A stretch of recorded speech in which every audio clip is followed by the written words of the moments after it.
මොකද අනේ වේගෙන් යන්නේ? අද චාමන් මැඩමුත් එනවලු. මීටින් එකට පරක් වෙලා ගියොත් මම ඉවරයි. අංජන නේදර ඉන්නේ ෆාමසි එක ඉස්සරහා. ඩාලින් වාහනය අයින් කරන්න. ඔයාට යාළුවෙක් අඳුල්ලා දෙන්න තියෙනවා. කවුද? මං ඔයාට ෆොටෝ වලින් පෙන්නලා තියෙන්නේ. ඔය ඉන්නේ මගේ කලින් හස්බන්ඩ්. ඔය අයිනකින් නවත්තන්නකෝ. අංජන මොකද මේ ෆාමසි එකක් ඉස්සරහා කරන්නේ?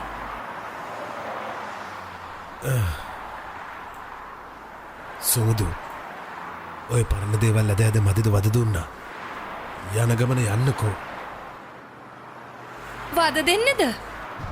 මට පෙන්වන්න ඕනේ වුණා මං ඔහිට වඩා අඩියක් කර ඉස්සරහින් ඉන්නවා කියලා. හොඳ වෙලාවට මට පේෂල හම්බ වුණේ. මෙයාත් එක්ක හිටියනම් අද මට අපායක ඉන්න වෙන්නේ. මෙයාට දරුවෝ හදන්න ආසයි. ඒ වගේවට hina වෙන්න එපා. මෙයා කොහොමත් බයිට් එකක් වෙලා ඉන්න අපි අමුසුමුදු යන්නකෝ. අනේ අපි යමු පේෂල යන්න. දරුවෙක් දෙන්න මැණික කියලා ඇඳ පාමුල අඬාවැට්ට තොත්තු බබා පෙන්නලා යන්න ආවේ.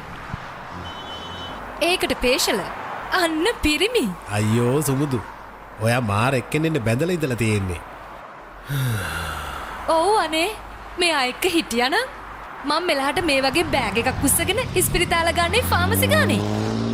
මේ මිනිහට බෙහෙතක් කරගන්න සල්ලිත් නැහැ. ඒ වුණාට බබාලට තියෙන ආසාව නම් අහසට එහා. මට දරුවෝ නෑ කියන කාරණය මූලික කරගෙන සුමුදු උසාවියේ දික්කසාද නඩුවක් දැම්මා. ඒ විතරක් නෙවෙයි අවුරුදු ගානක් එයාට වෙච්ච පාඩුව පිරිමහගන්න එයා ලෝයත් එක්ක එකතු වෙලා බොරු සාක්ෂි හදලා මගෙන් සල්ලි ගත්තා. දික්කසාදෙන් පස්සෙත් රෑට කතා කර කර මගෙන් සල්ලි ඉල්ල කරදර කරා.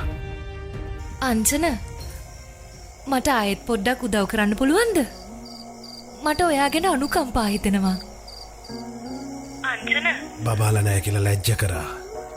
රෑට මෙහෙම කතා කර කර මාව රවට ඇයි මෙහෙම සල්ලි කරාගන්නේ සුමුදු? දන්නවද මගේ මහත්තයා ඔයා වගේ නෙවෙයි. ලොකු කම්පැනි එකක මැනේජර් කෙනෙක්. පඩිය ලක්ෂ 5කට එහා. මේ දෙයියන්ගේ නාමයට ඔය දරුවෝ හදන හීන පැත්තක තියලා හොඳ ජොබ් එකක්වත් හොයාගන්න.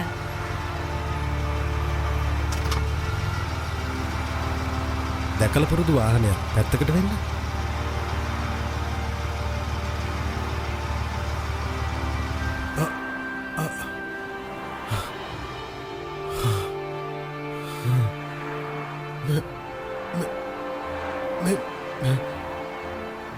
මොකද පේෂල ඔයා බය වෙලා?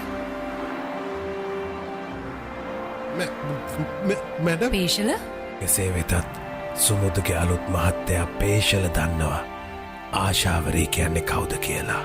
දෙවියෝ හැමදාම අහක බලන්නේ නෑ. මම අසරණ වෙලා හිටපු හොඳම වෙලාවේදී දෙවියෝ ආශාවරීව මගේ කාවට එව්වා. කවුද මේ ආශාවරී? සුමුදු මාව දික්කසාද කරත් මං කවදාවත් මගේ කිරිකැටි හීනේ නැති කරගත්තේ නෑ. මම විශ් ෆර්ටිලිටි හොස්පිටල් එකට ගියා. එදා එහි මිසී කෙනෙක් මට පරීක්ෂණ ටිකක් කරා. එදාම රිපෝට් එක දෙනවා කිව්ව හින්දා මම මාර්ගම පැත්තේ රෙදි කඩවල් වල ඇවිද හිටියා. හැබැයි එක රෙදි කඩේකට ගිහිල්ලා මම කාලය යනකම් බලන් ඉන්නකොට තමයි දේවදූතිකාවක් රෙදි කඩේ ඇතුළේ ඉඳන් මට hina වුණේ. ඒ කවුරුත් නෙවෙයි ආශාවරී. මගේ කතාවෙම අනිත් පැත්ත තමයි ආශාවරී. එයාට දරුවෝ නෑ කියලා එයාගේ මහත්තයා ආශාවරීවත් ඩිවෝස් කරලා හිටියේ. එයාටත් දරුවෝ නෑ. මට දරුවොත් නෑ. අපි දෙන්න ඊට පස්සේ ගොඩාක් ලං වුණා. විශ්යකට එන දවස්වල පුරුදු රෙදි කඩේ ඇතුළෙදිම අපි දෙන්න හරි ආසාවෙන් කතා කර හිටියා. දවසක් මගේ තත්ත්වයේ කුලේ මලේ බලන්නැතුව ආශාවරේ මාව බඳින්න ඕන කිව්වා. ලරුවන්ස අපි දෙන්නටම කරපු ප්‍රතිකාරවලින් ආශාවරේ ප්‍රෙග්නන්ට් වුණා. අංජන අපි යමුද? සුමුදුගේ අලුත් මහත්තයයි පුදුම කරපු මේ ආශාවරේ කවුද? එයා කොළඹ සමාකම් සමූහයක අයිතිකාරියක්.